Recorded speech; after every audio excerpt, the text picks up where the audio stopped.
santé sexuelle et de la reproduction. Des efforts sont réalisés pour assurer la disponibilité d'équipes VBG et renforcer la prise en charge clinique. Limites identifiées. Les secteurs ont identifié également des limites. L'application des protocoles demeure variable selon les structures.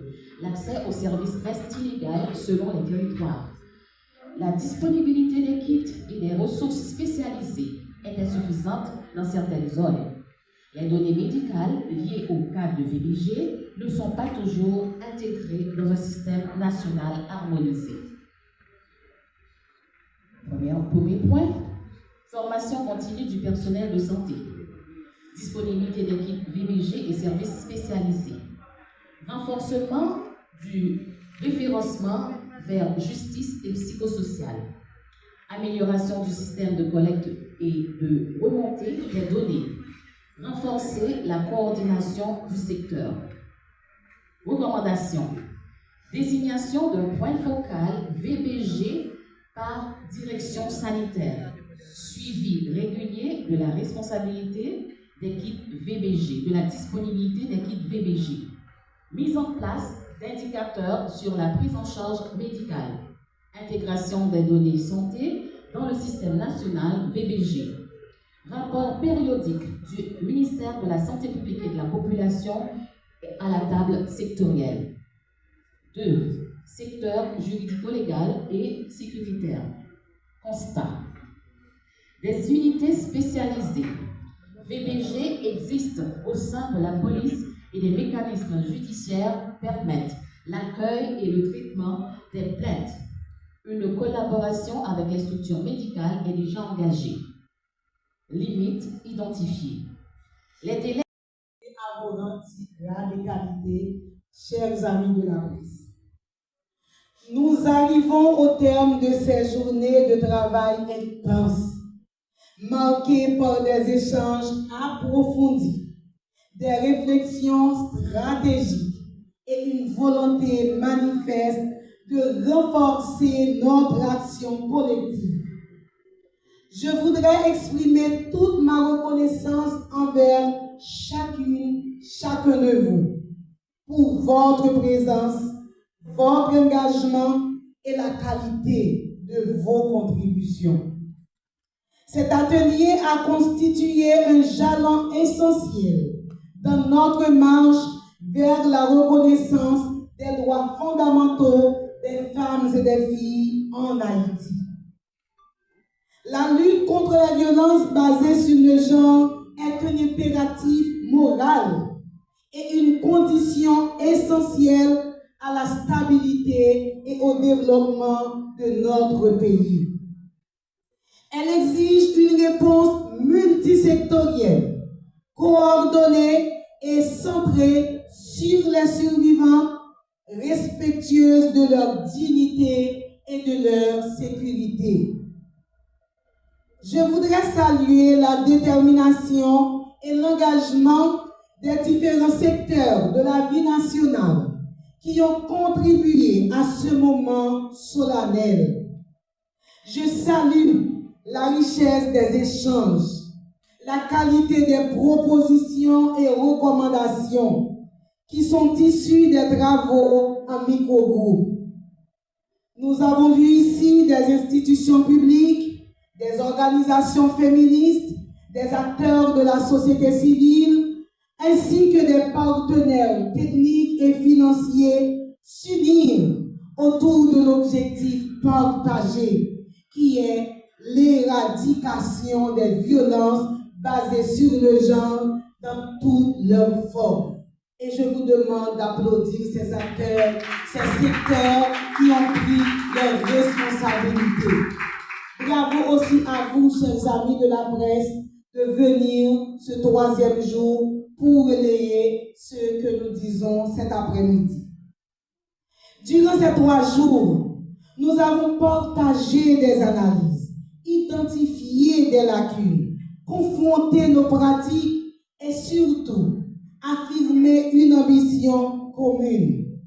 Améliorer de manière concrète et durable la réponse apportée aux femmes et aux filles confrontées aux violences basée sur le genre.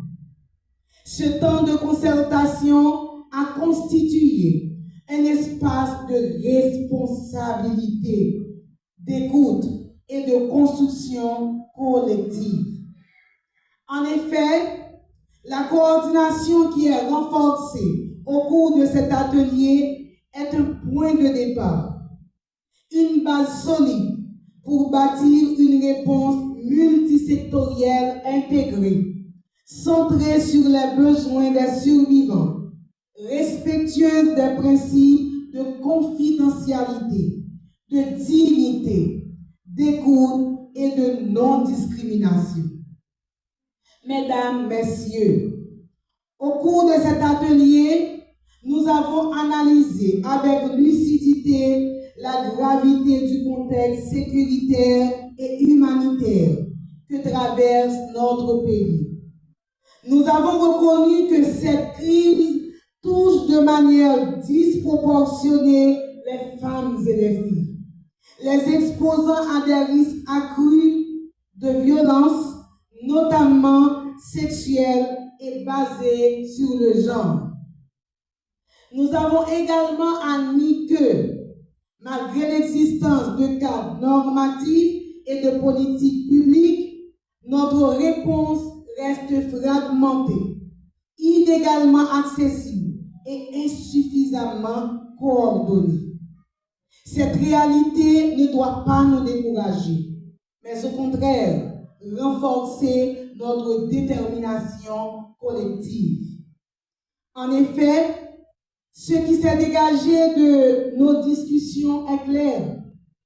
Aucune institution, aucun secteur, aucune organisation ne peut, à elle seule, répondre efficacement à l'ampleur et à la complexité des violences basées sur le genre.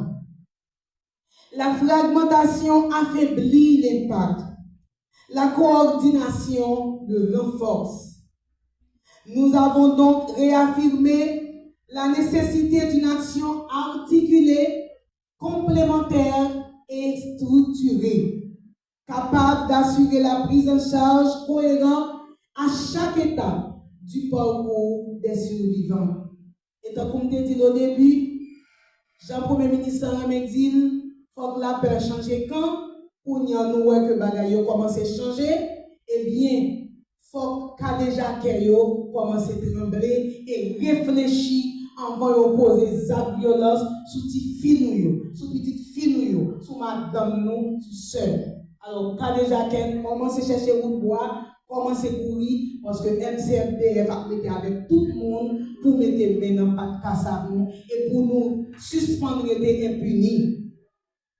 Notre responsabilité collective est de faire en sorte que les institutions représentent des espaces de confiance, de protection, mais surtout de réparation. Il est le temps pour les nous filles violentes, filles femmes, nous tout exclure dans la société. Il n'y a pas d'avenir, il n'y a pas de sentir comme une citoyenne à part entière. Cela suppose des mécanismes clairs, des protocoles harmonisés, des circuits de référencement efficaces et un engagement constant en faveur de la qualité des services. Et c'est ça nous va joindre avec ligne 8919 MCFDF là qui va le relancer, site web qui est en fonction du signalement filles et femmes victimes de violence et puis première maison des femmes sous 4 qui va l'ouvrir dès le mois de mars, une dans l'ouest, une dans l'Artibonite, Grand'Anse et Plateau Central. Mes amis, applaudissez MCFDF. Au cours de cet atelier, nous avons également mesuré l'importance du renforcement des capacités techniques et de l'amélioration continue de nos pratiques. Former, harmoniser, structurer, évaluer, tels sont les piliers d'une réponse crédible et durable. Nous avons posé les bases d'une collaboration plus dynamique, orientée vers des résultats tangibles et mesurables. Mais au-delà des outils et des mécanismes, il y a une dimension fondamentale que nous ne devons jamais perdre de vue, la dimension humaine. La lutte contre les violences basées sur le genre est d'abord une question de droit, de justice et d'équité. Elle exige courage, constance et solidarité.